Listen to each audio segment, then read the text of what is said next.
Hi everyone, Tim the Plane Man here. Well, I'm excited. A couple of months ago, I saw a beautiful looking plane online and I at a great price, and I thought I'm gonna get that plane. So I clicked and I ordered the plane, and well, here it is.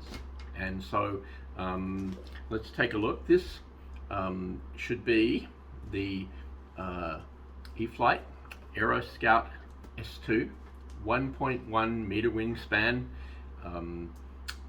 ready to fly. I got it without gear, so that I could put my own gear and a flight controller in it, because as far as I can see, the AeroScout has a perfect little compartment in the top that is just perfect for putting in a flight controller. So that's my goal: flight controller and FPV with the AeroScout S2. And so the package arrived. It's been a long wait, 2 months, but it's here. So let's get her open, have a look, and see how she looks. Well, the first thing I can see is, well, it's well packed. I'm not really sure how they fit a 1.1 meter wingspan plane in a little box like this. Must be some kind of magic. So it'll be fun to see how this all works out. Let's take a look.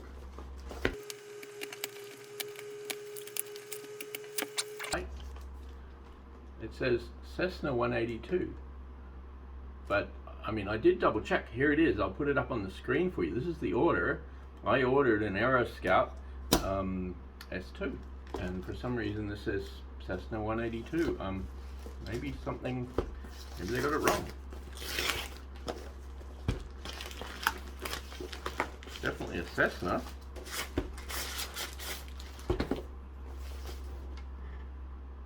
It's a radio controlled plane, Cessna 182.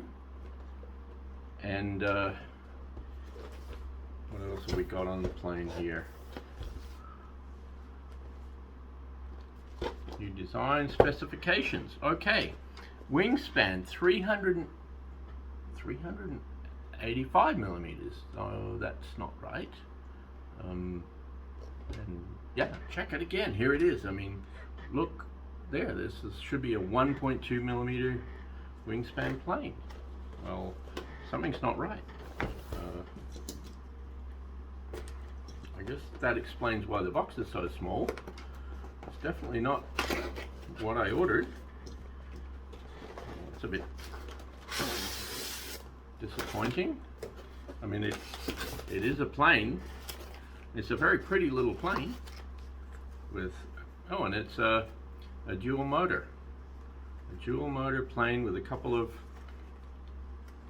looks like brushed motors on here. I'm fairly sure. Let me get my ruler out here. I don't think that's 1.1 meters. 380 millimeters. That's about 1/3 or a quarter of what I was expecting. Well, we have some electronics.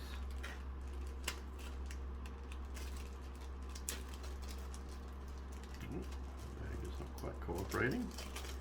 We have, what have we got? Oh, a charger. This is a charger and a screwdriver and landing gear and replacement propellers and some screws. So be careful with those screws. I might need them for something. It'll probably be something like putting the landing gear in. I'm not sure I can see how I'm going to get a flight controller in there. The AeroScout that I chose had a really nice little compartment right here where I was planning to put a shelf in. Well, I mean, I guess I could put a shelf, but the Pixhawk that I want to put in here is almost bigger than the plane. Oh, it's got 3 propellers. I wonder if that actually works as well. That's interesting. It's a 3-prop plane? Well, look at that. Okay, I see. So that's going to go on there. That's the horizontal stabilizer with, oh my goodness, it says radio control. Here's the radio control.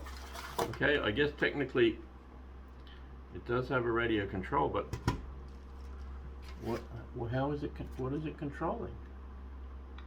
I think I know. I think this is going to be the motors, because there's no control surfaces here.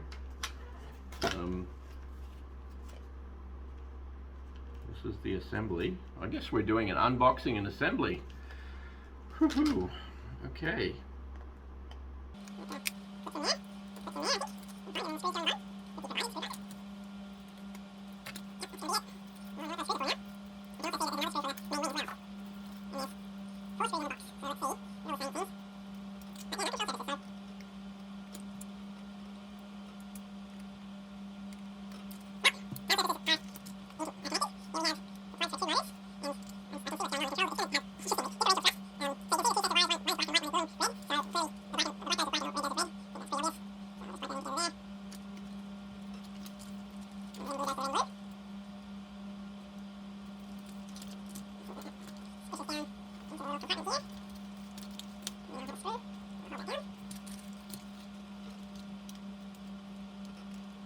I haven't read the instruction manual.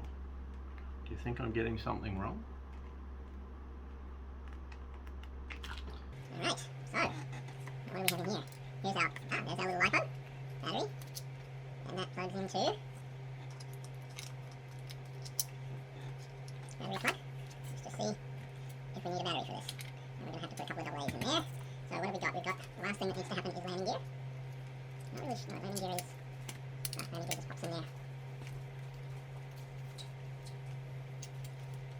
And then we have it.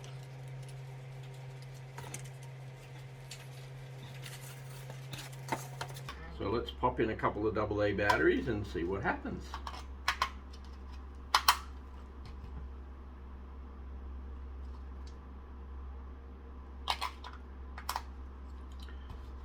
Not sure if I should turn the transmitter on first, but usually that's the rule. So I will do that. I'm going to assume there's enough charge in here to fire the battery up, and if not, I actually probably have a couple of these batteries.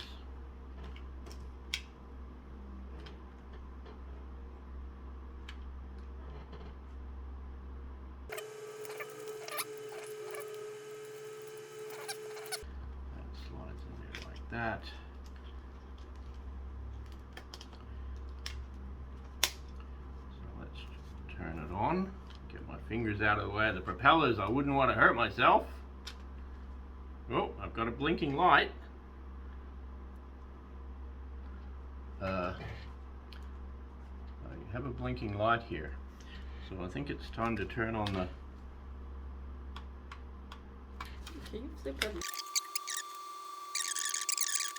It basically is telling me that the plane needs to be on first, with the light blinking, throttle down, and then turn on.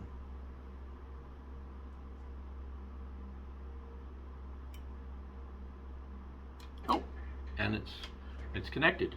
I think that's good. So that was interesting. So you had to turn the plane on first.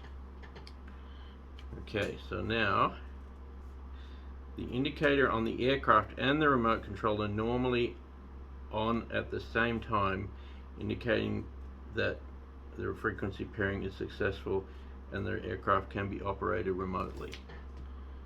So let's just see if I have...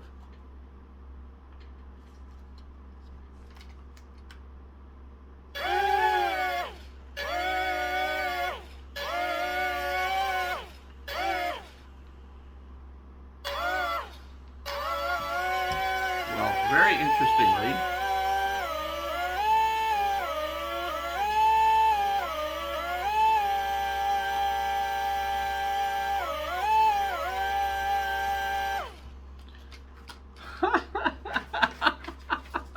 okay, so I mean, I do have a functional airplane here, and I'll tell you what's going on. So it has no controllable control surfaces at all. There's no ailerons, There's no elevator. There is no rudder that's working. There is no elevator. There is no rudder. There are no working ailerons on this plane. In fact, this front motor also doesn't work. That's just freewheeling. That front motor is just for show. What it does have is two motors independently or with differential thrust. So what I have here is very simple. You got throttle up and throttle down. Throttle up, throttle down. There's no left right here on the controller. And when the engines are running, left and right basically steers the plane by increasing or reducing the amount of thrust on each engine, on each motor. So there we have it. The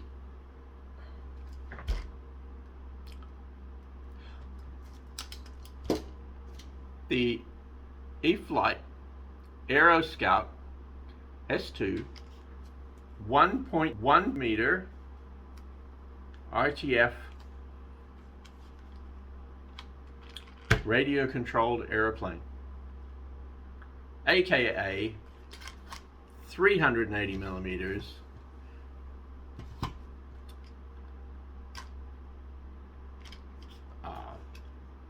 plug and actually fully.